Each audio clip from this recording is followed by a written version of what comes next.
Salut, je te retrouve aujourd'hui pour te parler de ce jeu Find Your Magic Tarot.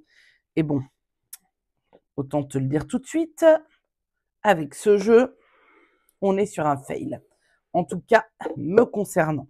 Bon, déjà, pour l'ouvrir, il y a 12 boîtes. Ah, voilà. Il y a des cartes que j'aime bien dedans, d'autres auxquelles je ne comprends absolument rien. Je n'ai quasiment pas fait de tirage avec parce qu'en fait, je n'ai pas envie de tirer les cartes avec. Et les tirages que j'ai fait avec, là, il ne me parle pas ce jeu. Donc, la grande question, c'est est-ce que je le garde ou est-ce qu'il dégage? Ce que je vais faire, c'est que je vais passer en revue ce jeu avec toi et je vais faire 3 tas de cartes. Les cartes que j'aime, les cartes qui me parlent pas et les cartes que j'aime pas. Et après ça, déjà, on fera un premier point. Allez, c'est parti. Passage en revue du jeu. Ça, j'aime bien. J'aime bien le côté je suis en dépression dans mon bain. Bon, on dirait quand même un 4 de coupe. C'est un 5 d'épée, ok, pourquoi pas. Je me suis bien pris la tête et puis je suis là en train de faire le point et tout. Mais alors, un truc qui n'est pas possible pour moi, c'est ça là. Oh putain. Le petit elfe qui vient avec la petite serviette en réconfort, peut-être que ça te parle. Moi, ça ne me parle pas du tout. Il y a un tarot que je trouve assez cool qui s'appelle, je crois, le Everyday Enchantment Tarot. Et ce tarot, je ne l'ai jamais acheté parce que, on ne sait pas pourquoi, il y a des elfes partout sur ces cartes. Et ça, c'est pas du tout un truc qui me parle, donc je n'aime pas. Non, non, non. Non, non, non, non. Non. Ah bah tu vois, on y est là. C'est-à-dire le gars, attends, il est où? Il était où lui? Qu'est-ce que j'en ai fait de ce gars? Ah non, mais j'ai dit que j'aimais bien un parallèle. Donc bon, celle-ci, je vais la mettre dans le tas quand même, j'aime bien. Et on a une sorte de... Il y a une progression, quoi, dans l'affaire. C'est très bizarre parce qu'on se dirait qu'il y aurait une progression. D'abord, il est là en train d'essayer de faire le point et puis à un moment, il se redresse pour réfléchir. Mais si on regarde la façon dont ont fondu les bougies, ici, elles ont plus fondu avant qu'après. On dirait un peu un mauvais raccord de cinéma. Et puis, bon, bah, toujours, c'est ces elfes, quoi. Donc, non, non, j'aime pas. Je n'aime pas le côté plastifié des cartes. Moi, je préfère des cartes plus cartonnées. Tu vois là un peu à la lumière l'effet que ça fait. C'est un truc que j'aime pas. C'est très perso, mais en fait, je sais pas, l'utilisation, c'est pas quelque chose qui me plaît. Et là, je t'avoue qu'en regardant ces cartes, autant je me suis dit la première fois que j'ai mis le nez dedans, je me suis dit oh mais elle me touche, mais il y a des cartes qui me donnent envie de pleurer, qui me mettent les larmes aux yeux. Et là, je vois ça, je vois ce 2 de coupe, cette carte du 2 de coupe, c'est vraiment une carte que j'adore habituellement. Et là, je la regarde et je me dis mais pourquoi j'ai acheté ce jeu? Excellente question. Ah bon, bah là, franchement, si on nous prend par les sentiments, on nous prend par les sentiments avec cette meuf avec ses chatons. On est obligé de la kiffer, celle-là. Le hiérophante avec ses 1000 chapeaux, avec genre les petits paquets et tout. Je sais pas, j'ai pas l'impression que c'est un hiérophante, j'ai l'impression que c'est un œuf de denier. Alors là, est-ce que quelqu'un peut me dire c'est quoi ce petit perso chelou là? Qu'est-ce que c'est que cette espèce de lapin à bec habillé? Pourquoi? Si t'as la ref, dis-le-moi en com parce que moi je n'ai pas du tout la ref et je ne comprends pas. Alors en fait, la première fois que j'ai regardé une review de ce jeu, dès cette carte-là, je m'étais dit oh non, laisse tomber, j'aime pas le fait qu'elle ait l'air d'être un elfe et tout, je sais pas, c'est pas du tout mon univers. Bon bah écoute, je l'ai quand même acheté. Ça c'est de l'argent bien investi, Caro. C'est un mystère. Je ne sais pas ce qui m'a pris. Des fois on est perdu, hein. Des fois on a, tu sais, c'est ça, c'est vraiment, c'est la compulsion, c'est l'achat compulsif, ça. C'est il me faut un nouveau truc, il me faut un nouveau jeu. Et d'ailleurs, Je te parlerai dans une prochaine vidéo du jeu que j'avais acheté en même temps que celui-là. Bon, bah, il y a des chances qui dégagent aussi de, de ma collection, de ma petite collection. En même temps, celle-ci, elle est drôle. Franchement, l'empereur un peu en mode je me la pète et qui est obligé de passer le rouleau pour les poils de chat. Bon, il y a un truc qui est quand même un peu drôle là-dedans. Alors, le 9 d'épée, c'est une carte qui est souvent importante pour moi. C'est pas mal le truc de chercher des réponses avec le Ouija. Bon, pourquoi pas? Qu'est-ce que c'est ces doigts là? Oh, j'en sais rien, ça me saoule. Ok, ça c'est cool, je trouve. J'aime bien. Celle-ci, je l'aime plutôt bien aussi, en 10 d'épée. Pourquoi est-ce qu'il faut qu'elle soit absolument sexy en nuisette, un peu comme l'autre là? Putain, elle est où celle-là là? Pardon, un peu comme elle. Je sais pas pourquoi. D'un coup, il faut absolument des représentations un peu sexy. Ça, c'est pas quelque chose qui me parle. Je ne comprends pas. Ce 6 d'épée. Est-ce que c'est qu'ils sont en train de se séparer, qu'ils se sont engueulés, mais que malgré tout, ils sont comme, enfin voilà, il y a un fil qui les unit, qui les retient.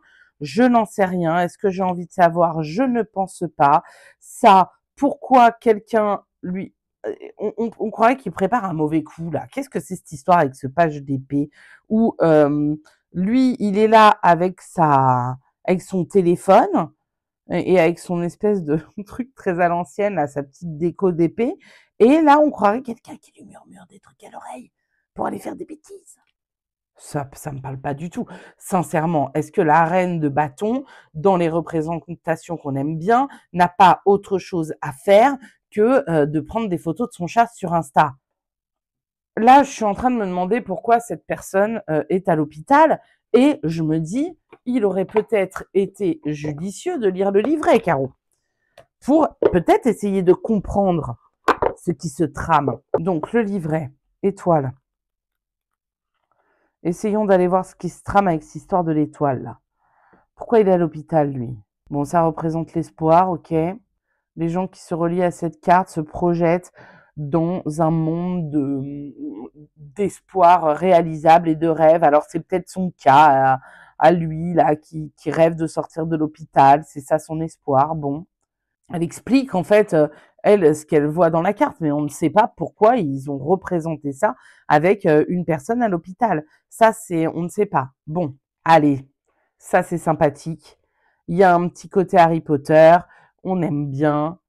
Ok. Pourquoi le 10 de bâton est entouré de tournesols comme ça, là?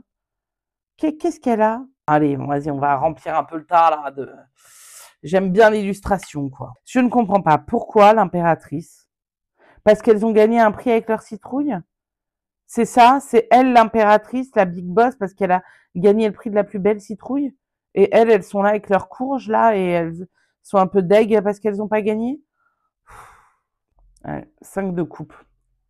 C'est... Ma vie est très dure en ce moment, je n'ai rien à me mettre. Ah, j'ai tellement de regrets pour ces vêtements dans lesquels je rentrais avant et qui ne me vont plus. Voilà mon interprétation de cette carte. Alors, revoilà notre bestiole chelou de tout à l'heure, là, du 7 de coupe, sauf qu'elle est verte. Elle est avec ces elfes-là. Ah, ok, donc, bon, la justice, pourquoi pas, il y a comme un truc de tag, Mais quoi? Hein? Où? Pourquoi? Comment? On ne sait pas. Allez, l'ermite, c'est une de mes cartes préf au monde. Bon, celle-ci, elle est quand même coolos. Le diable sur une plage naturiste, je sais pas quoi dire. Ah bon, bah voilà. Alors ça, voilà, ça c'est une des cartes qui m'a fait craquer. Des licornes. Voilà, des licornes, un chat arc-en-ciel. Et puis j'étais contente. Puis j'ai acheté le jeu. Bah, et ça suffit pas à faire un jeu qu'on aime bien, je suis désolée. Ça, j'aime bien. Allez, on déménage, on va vers autre chose. Tac, dans le 3 de bâton. C'est vraiment quelque chose, en plus, une énergie dans laquelle je suis en ce moment. Bon, on passera sur les elfes. Hein. Je vais faire comme s'ils n'existaient pas. Je sais pas quoi dire, à part que ce jeu m'ennuie. Quoi dire? Quoi dire à part, tu vas finir sur Vinted. Tu vois cette as-là d'épée, il me fait penser à à une carte dans le Cosmic Cycle Tarot. Attends, je te la sors. Où il y a également une meuf qui se coupe les cheveux. Mais alors, tu vas voir que dans le Cosmic Cycle, je trouve ça 1000 fois plus pertinent que ici. Et elle, je ne sais pas pourquoi elle se coupe les cheveux dans ce tas d'épée là. Elle qui se coupe les cheveux, hop, arcane de la mort, trop bien, je comprends. Il y a un truc de transformation. En plus, tu vois, elle a sur son on voit son squelette en transparence et tout ça, et je vois, ok, la transformation, on passe à autre chose et tout. Là, je trouve ça très pertinent sur cette carte. Ici, pourquoi? Bah parce que, mais mystère. Sincèrement, je pense que ce jeu n'est pas du tout pour moi, c'est pas du tout mon univers. Je perçois pas ce qu'il veut dire et ouais, ça matche pas entre nous, quoi. En fait, cette carte de la mort, je l'avais vachement aimée. L'expression de cette personne qui se regarde dans le miroir, ça m'a fait penser à des moments de ma vie où, d'un coup, tu sais, je croisais mon reflet dans le miroir. Je voyais mon regard, c'était pas un truc de physique, mais je voyais mon regard et je traversais des périodes tellement compliquées que j'avais l'impression de pas me reconnaître et de me dire, putain, mais c'est moi ça? Mais c'est moi cette personne qui a l'air triste, qui a l'air au bout, qui a l'air perdu, un peu toute forme d'espoir et tout. Et vraiment, j'aime bien cette représentation parce que elle me fait penser à ça. Regarde, on dirait qu'ils l'ont pas fini la roue de fortune. Déjà, on dirait un cavalier, genre comme un cavalier de bâton, et on dirait on savait pas trop comment la coloriser, donc on va la laisser comme ça, quoi. Ok, on est à la fin. Allez, je te montre. Voilà les cartes que j'aime bien. Voilà les cartes que j'aime pas. Ok. Et voilà les cartes qui me laissent complètement indifférente. Ce qui fait quand même une énorme partie du jeu. Donc, on va pas tergiverser pendant 1000 ans. Ce jeu va partir sur Vinted. Et j'espère qu'il trouvera quelqu'un avec qui ça va matcher. Et voilà, il n'y a pas de raison. On a tous et toutes des univers différents. Ce qui parle à certains dans l'art ne parle pas à d'autres et inversement. C'est pas grave, c'est comme ça. Mais là, tu vois, il aura vraiment fait un passage très flash et clair dans ma maison. Je pense à peu près 1 mois et demi, mais clairement, bah, il m'intéresse pas. Et là, je vais pas dire, oh oui, je vais peut-être lui laisser sa chance pour plus tard. Non, non, il n'y a pas de... Là, il n'y a pas clairement de chance à laisser. Il y a juste à lui laisser sa chance de trouver une maison qu'il aimera mieux. Donc, le Find Your Magic Tarot, est-ce que je garde ou est-ce que ça dégage? Tu auras bien compris que ça dégage. J'espère que cette vidéo t'a plu. Si c'est le cas, eh ben, mets-moi un pouce, abonne-toi et n'hésite pas à me dire en commentaire ce que toi tu penses de ce tarot. Salut!